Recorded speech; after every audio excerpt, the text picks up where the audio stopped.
앞에서 외식을 할 때가 많습니다. 저희 교육자들도 주로 점심은 함께 외식을 합니다. 그런데 그 식당을 고르는 기준이 가격이 첫째로 적당해야 됩니다. 그리고 거리가 너무 멀면 곤란합니다. 주로 교회에서 한 5분 내로 이렇게 갈 수 있는 거리를 택합니다. 그리고 가보면 너무 냄새가 나고 지저분하면 가기 싫습니다. 또 종업원들이 친절하다든지 이런 것을 봅니다마는 가장 중요한 것은 음식 맛입니다. 사람마다 특별히 중점을 두는 기준이 다르겠지만은 저는 음식점을 선택하는데 가장 중점적으로 보는 것이 바로 음식 맛입니다. 맛이 좋아야 또 찾게 됩니다.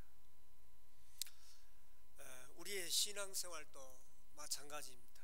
섬김과 봉사도 중요하고 또 가난한 사람에게 구제하는 것도 중요하고 성도 간의 교제도 중요하고 적극적인 사회 참여도 중요합니다.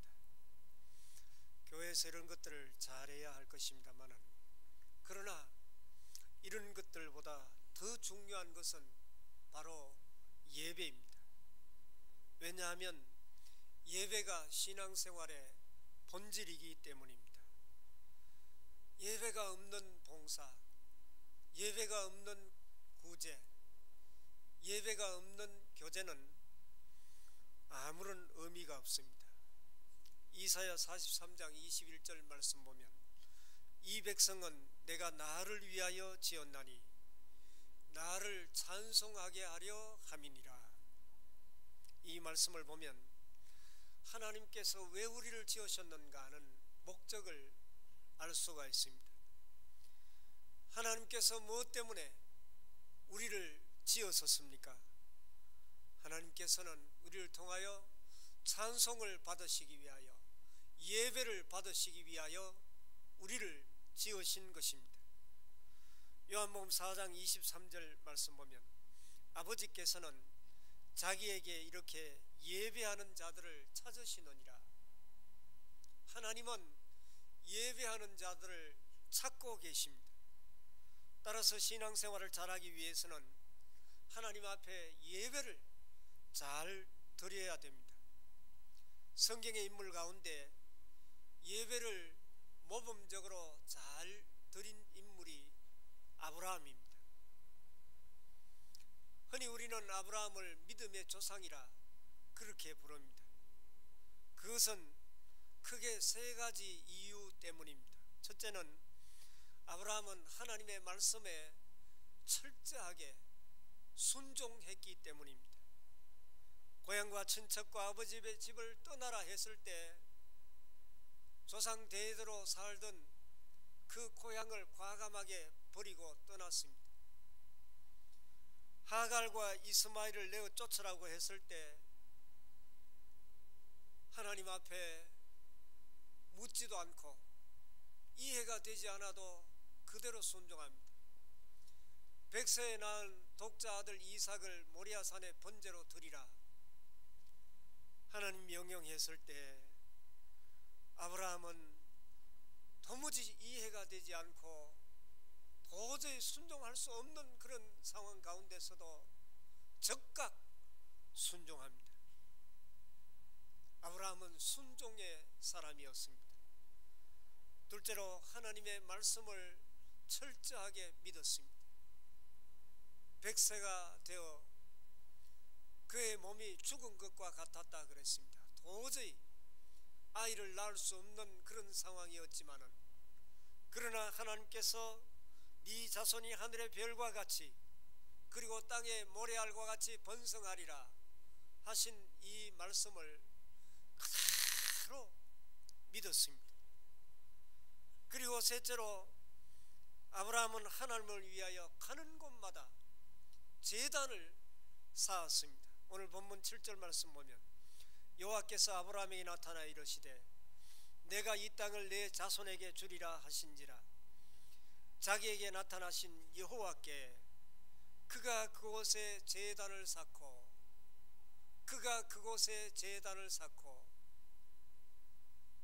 아브라함은 하나님의 말씀에 순종해서 고향을 떠나 가나안 땅 세겜에 도착했습니다. 전혀 연고도 없는 가나안 땅으로 이민을 간다고 했을 때 부모, 형제, 친척, 친구들이 극구 반대하고 말렸을 것입니다. 당시에는 요즘처럼 교통이 발달하지 않았기 때문에 갈대아 우르에서 하란을 거쳐 가나안까지 거리는 1000km가 훨씬 넘습니다. 그렇게 많은 거리를, 그리고 식속들을 데리고 간다는 것은 쉬운 일이 아닙니다. 도중에 사나운 짐승들과 강도를 만날 수도 있습니다. 뜨거운 햇빛과 거친 비바람을 경험할 수도 있을 것입니다. 아브라함은 이런 온갖 어려움을 무릅쓰고 하나님의 명령에 순종해서 그 먼 길을 걸어서 마침내 가나안 땅 세겜에 도착했습니다. 생각해보면 아브라함은 자기 힘으로 온 것이 아니라 하나님의 은혜로 말미암아 가나안까지 오게 되었다는 것을 깊이 깨닫게 됩니다.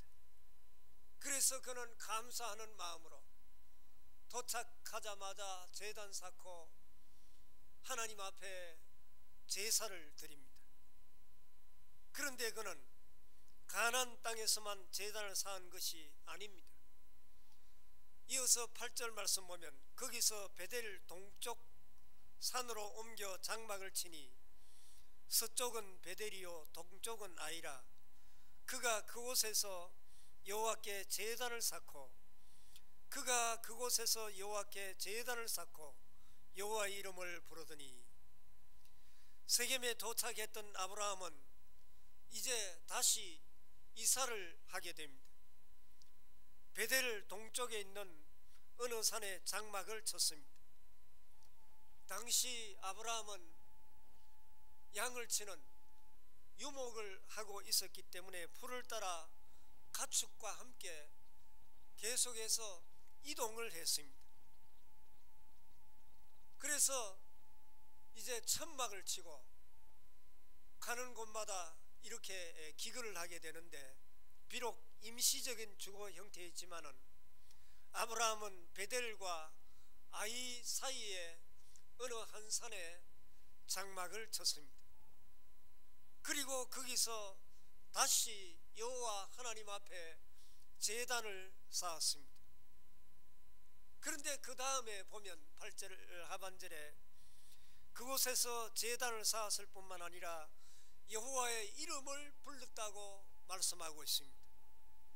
그는 세겜에서 뿐만 아니라 베델 동쪽으로 이사를 온 후에도 하나님께 제단을 쌓고 하나님 앞에 예배를 드리고 또 여호와의 이름을 부르며 찬송을 드렸습니다. 창세기 13장 18절 말씀 보면 이에 아브라함이 장막을 옮겨 헤브론에 있는 마므레 상수리 수풀에 이르러 거주하며 거기서 여호와를 위하여 제단을 쌓았더라. 아브라함은 기근을 피해 애굽으로 갔다가 우여곡절 끝에 다시 베델로 돌아온 후에 조카 롯과 헤어졌습니다. 그 후에 베델에서 헤브론으로 이사를 했는데, 여기 말씀 보면 거기서도 여전히 여호와 하나님을 위하여 제단을 쌓았더라고 말씀하고 있습니다. 또 창세기 22장 9절 말씀 보면 하나님이 그에게 일러주신 곳에 이른지라. 이에 아브라함이 그곳에 제단을 쌓고 여기에 그곳이란 모리아산을 가리킵니다. 그는 모리아산에 가서 하나님을 위하여 제단을 쌓았습니다. 이처럼 아브라함은 가는 곳마다 철저하게 제단을 쌓고 여호와의 이름을 부르며 하나님 앞에 예배하는 그런 생활을 했던 것입니다. 그렇다면 제단을 쌓았다는 것은 무슨 의미입니까? 제단이란 히브리 원어로 미즈베하우, 짐승을 잡다 하는 뜻이 있습니다.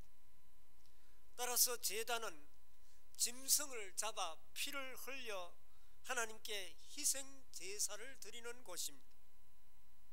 그러니까 아브라함이 제단을 쌓았다는 것은 하나님 앞에 제사를 드렸다는 뜻이요, 여호와의 이름을 불렀다는 것은 하나님을 찬송했다는 뜻입니다.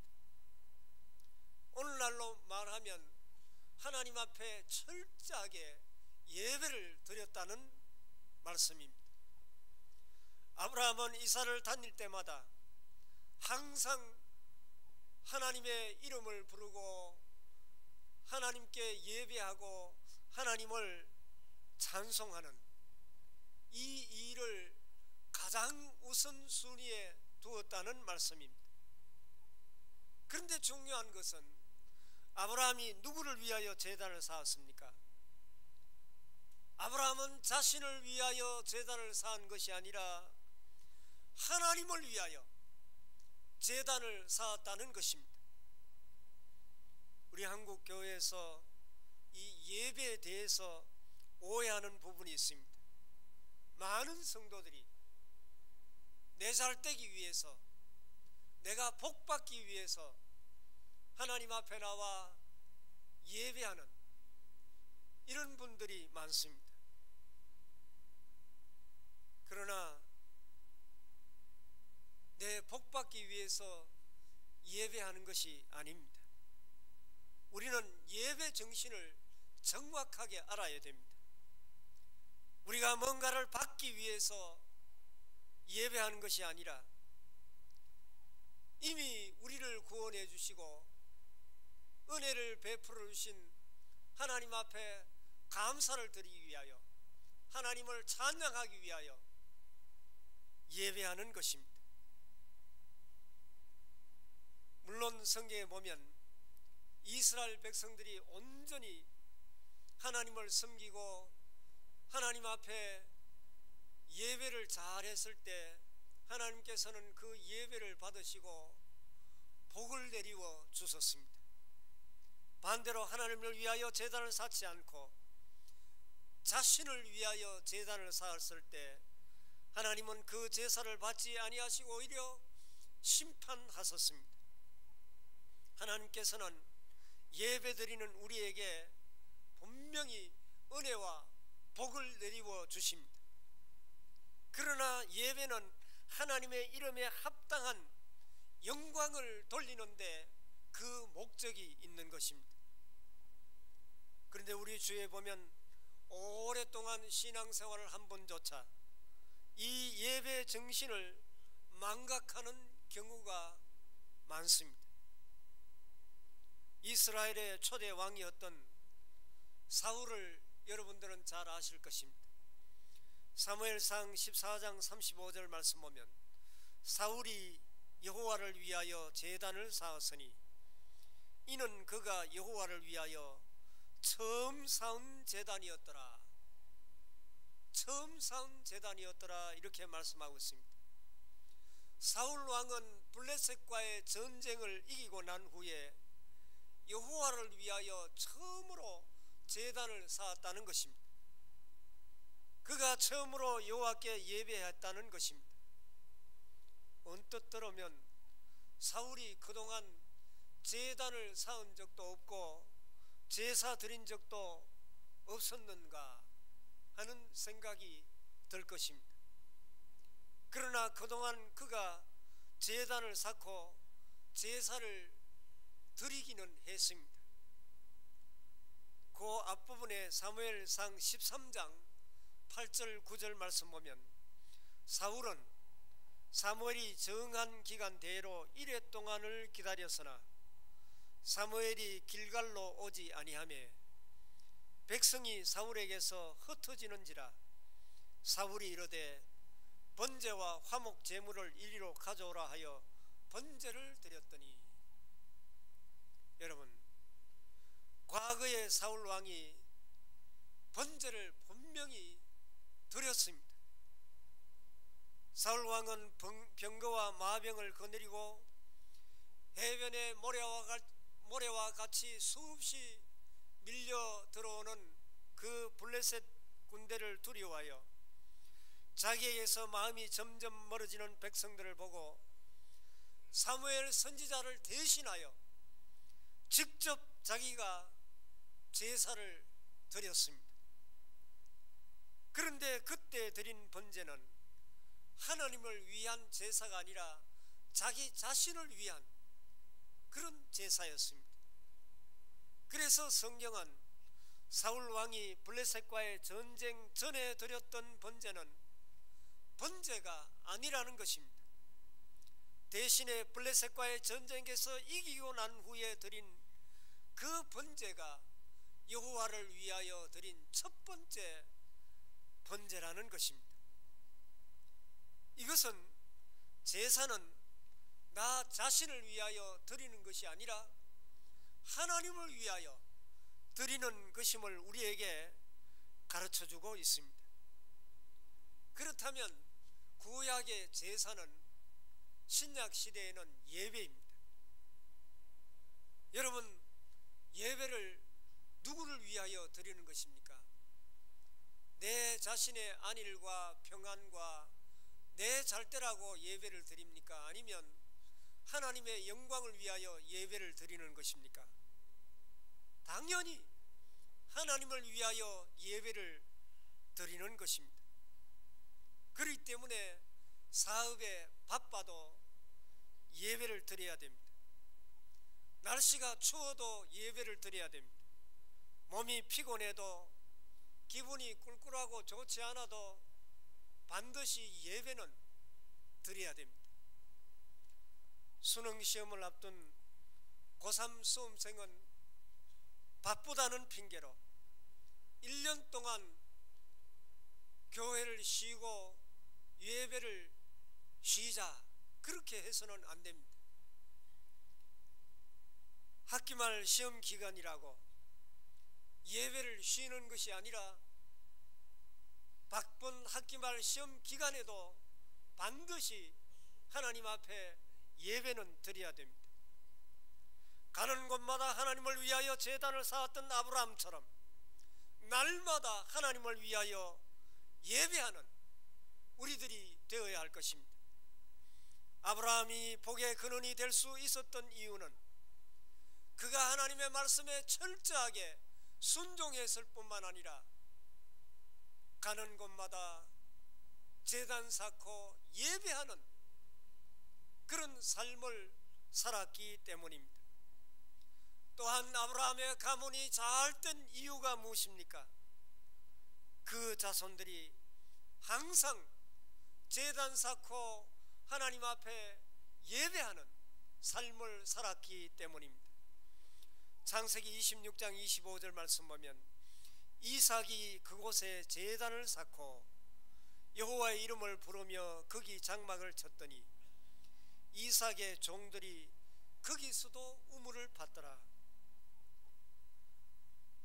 아브라함의 아들 이삭도 아버지 아브라함과 마찬가지로 제단을 쌓았습니다. 손자 야곱도 마찬가지입니다.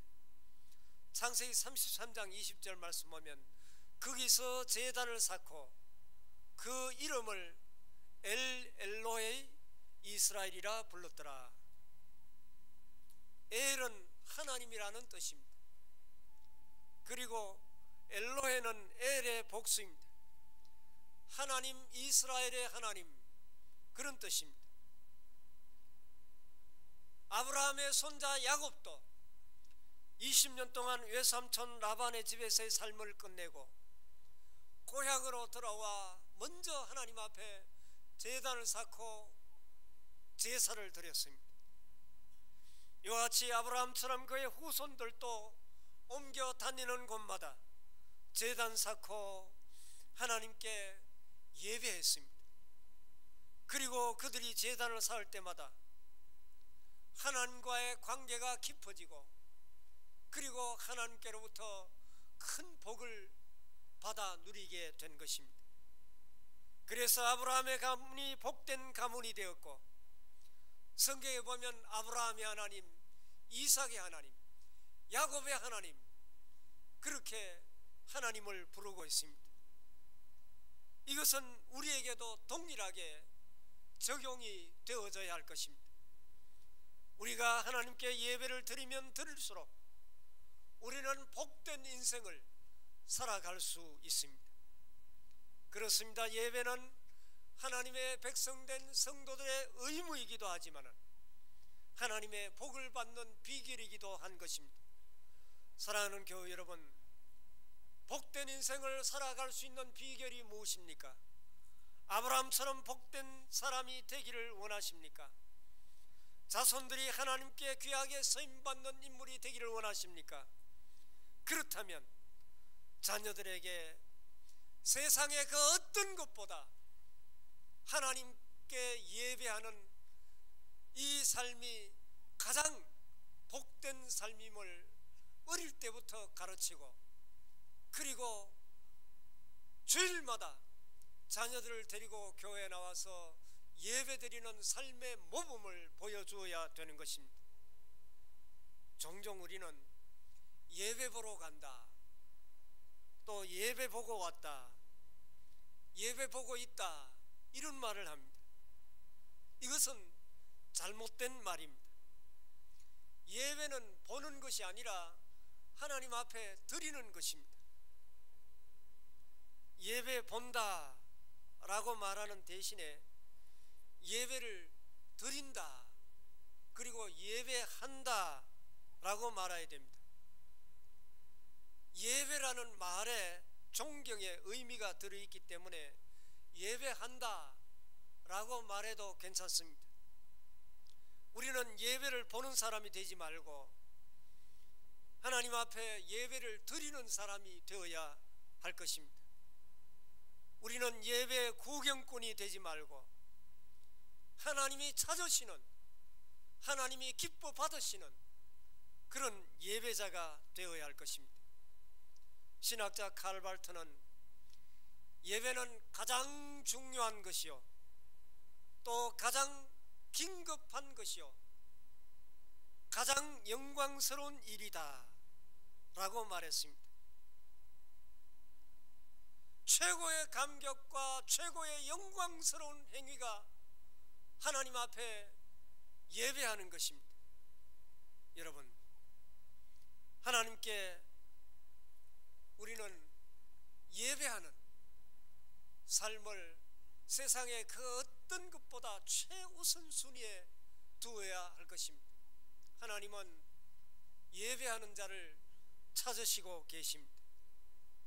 영과 진리로 예배하는 자를 찾으시고 그 사람에게 은혜와 복을 내리워 주십니다. 그러므로 가는 곳마다 하나님을 위하여 제단을 쌓았던 아브라함처럼 날마다 하나님을 위하여 예배하는 우리 모두가 되어야 할 것입니다. 새해에는 무엇보다도 예배를 귀하게 여기고 하나님 앞에 예배드리는 일에 세상의 그 어떤 것보다 가장 중요하게 여기고 가장 우선하는 여러분의 삶이 되시기를 바랍니다. 만약 여러분의 삶과 여러분의 가정에 예배단이 무너졌다면 여러분의 삶과 가정에 무너진 예배를 회복할 수 있기를 바랍니다. 그리고 오직 하나님의 영광만을 위하여 예배함으로 하나님께 영광 돌리고 아브라함과 그의 가문이 받았던 하늘의 복과 땅의 복과 자녀의 복과 하나님께로 가신 모든 복을 우리도 받아 누리기에 부족함이 없는 우리 모두의 삶이 될 수 있기를 바랍니다. 아버지 하나님, 오늘 또 거룩하고 복된 날을 저희들에게 허락하여서 주님의 자녀들이 주님 앞에 나와 예배드리게 하시니 진심으로 감사하고 감사하옵나이다. 아버지 하나님, 저희들도 아브라함처럼 세상의 그 어떤 것보다 하나님 앞에 예배하는 것이 가장 귀하고 가장 영광스럽고 가장 긴급하고 가장 복된 일임을 깊이 깨닫고 2018년 새해에는 예배드리는 일에 최선을 다할 수 있도록 인도하여 주시고 하나님 예비하신 크신 은혜와 복을 날마다 경험하며 승리하는 삶을 살아가는 우리 모두가 되게 하여 주옵소서. 예수님 이름으로 간절히 기도하옵나이다. 아멘.